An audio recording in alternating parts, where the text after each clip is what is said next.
بسم اللہ الرحمن الرحیم۔ السلام علیکم۔ ایک آدمی کے پاس ایک ہندو غلام تھا۔ وہ غلام بڑا ہی محنتی اور آقا کا فرما بردار بھی تھا، جو پچھلے کئی برسوں سے اپنے آقا کے ساتھ رہ رہا تھا۔ اس آقا کی ایک خوبصورت لڑکی بھی تھی، چاندی کے بدن والی، حسین اور خوش مزاج۔ جب لڑکی بلوغت کے قریب پہنچی تو بہت سے طلبگار باری حق مہر دے کر نکاح کی خواہش کرنے لگے۔ ہر وقت اس کے دروازے پر لڑکی کے طلبگاروں کا آنا جانا لگا رہتا۔ آقا اپنی نوجوان بیٹی کی شادی بھی جلد از جلد کرنا چاہتا تھا، کیونکہ اسے معلوم تھا کہ جب انسان کو بھوک لگتی ہے اور حلال رزق نہ ملے تو وہ حرام کھانا شروع کر دیتا ہے۔ لیکن اس کو ایک باحیا نوجوان کی تلاش تھی، ایسا خاندانی نوجوان جس کی غیرت یہ گوارا نہ کرے کہ وہ راہ چلتی عورت کو آنکھ اٹھا کر دیکھ سکے۔ ایک طرف تو وہ آقا اپنی بیٹی کے لیے ایک باحیا خاندانی نوجوان کی تلاش میں تھا، اور دوسری طرف وہ ہندو غلام اپنے ہی آقا کی خوبصورت لڑکی پر فریفتہ تھا اور اسے دل و جان سے چاہتا تھا، مگر کبھی اظہار نہ کر پایا تھا۔ اس لیے وہ برابر کوشش کرتا رہا کہ کسی طرح سے اس کی محبوبہ کی شادی نہ ہو سکے، اور اپنے آقا کو کہتا کہ مال کا بھروسہ نہیں ہے، دن میں آتا ہے رات کو ادھر ادھر چلا جاتا ہے۔ سردار کا بیٹا ہونا بھی معمولی ہے، کیونکہ وہ اپنے مال اور گھوڑے پر مغرور ہوتا ہے۔ بہت سے رئیس زادے ایسے ہیں جن کی بری حرکتیں اپنے باپ کے لیے شرمندگی کا باعث ہیں۔ بہرحال پھر ایک روز اسے ہندو غلام کے آقا نے اپنی لڑکی کے لیے ایک نیک داماد پسند کر لیا، جو تمام خاندان اور قبیلہ کے لیے باعث فخر تھا۔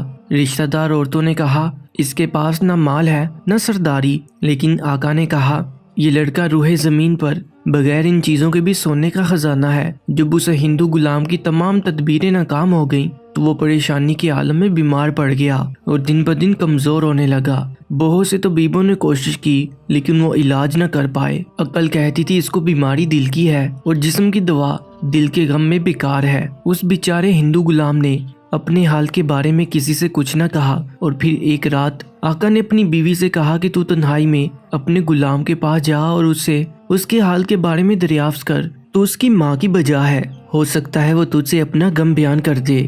آقا کی بیوی اگلے دن تنہائی میں غلام کے پاس گئی اور مہربان ماں کی طرح اس کے سر میں کنگھی کی۔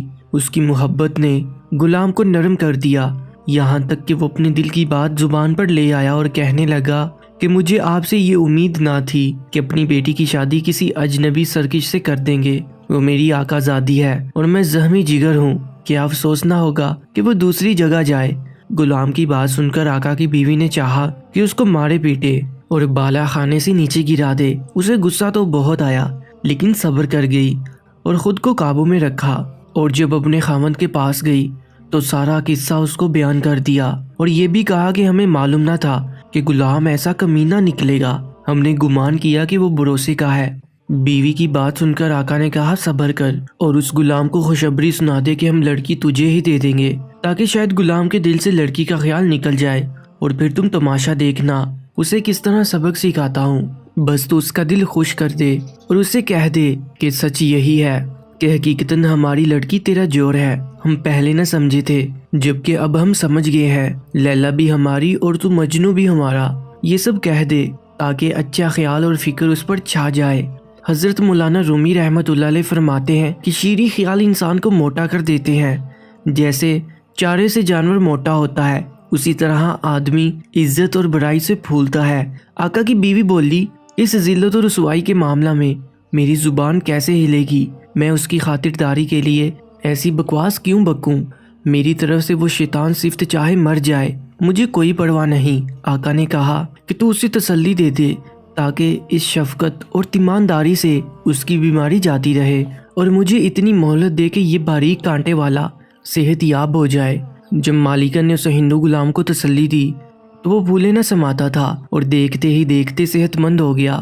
اس نے ہزاروں شکریہ ادا کیے اور کہتا کہ مالکن کہیں ایسا نہ ہو یہ مکر و فریب ہو۔ جب آقا نے دیکھا کہ اس کا غلام صحت مند ہو چکا ہے تو اس نے ایک مجمع جمع کیا اور دعوت کی کہ میں غلام کی شادی کر رہا ہوں۔ وہاں پر موجود سارا مجمع اس غلام کو مبارکباد دینے لگا، اے نوجوان تجھے مبارک ہو، یہاں تک کہ اس غلام کو اس بات کا یقین ہو گیا، اور پھر اس کی شادی کا دن بھی آ گیا۔ پھر شادی کی پہلی رات آقا کے بنائے ہوئے منصوبے کا وقت بھی آ گیا۔ اس نے ایک لڑکے کو دلہن کی طرح آراستہ و پیراستہ کروایا اور لڑکیوں کی طرح اس کی کلائیاں بنوائی اور اس طرح اس غلام کو مرغی دکھا کر مرغا دے دیا اور ایک ہٹے کٹے لونڈے کو گھونگھٹ پہنا کر اس کے کمرے میں بھیج دیا اور پھر تنہائی میں شمع بجھا دی۔ وہ ہندو غلام ایک آقا زادی کی بجائے ایک ہٹے کٹے غلام کے ساتھ رہ گیا اور پھر ساری رات آہوزاری کرتا رہا، جبکہ باہر دف بجانے والوں کی وجہ سے کسی نے اس کی آہوزاری نہ سنی۔ دن نکلنے تک وہ اس بیچارے غلام کو دبوچتا رہا جس طرح کتے کے آگے آٹے کی بوری ہو۔ وہ ساری رات اسے اپنی آتش نفس کی آگ میں جلاتا اور ذلیل کرتا رہا۔ صبح ہوتے ہی وہ ہندو غلام نیم مردہ حالت میں حمام میں گیا اور نہا دھو کر رنجیدہ حالت میں واپس آ گیا۔ اس کے آنے سے پہلے لڑکی دلہن کی طرح اس کے سامنے بیٹھ گئی اور اس کی ماں بھی محافظ بن کر وہاں بیٹھ گئی تاکہ ایسا نہ ہو وہ دن میں بھی آزما لے۔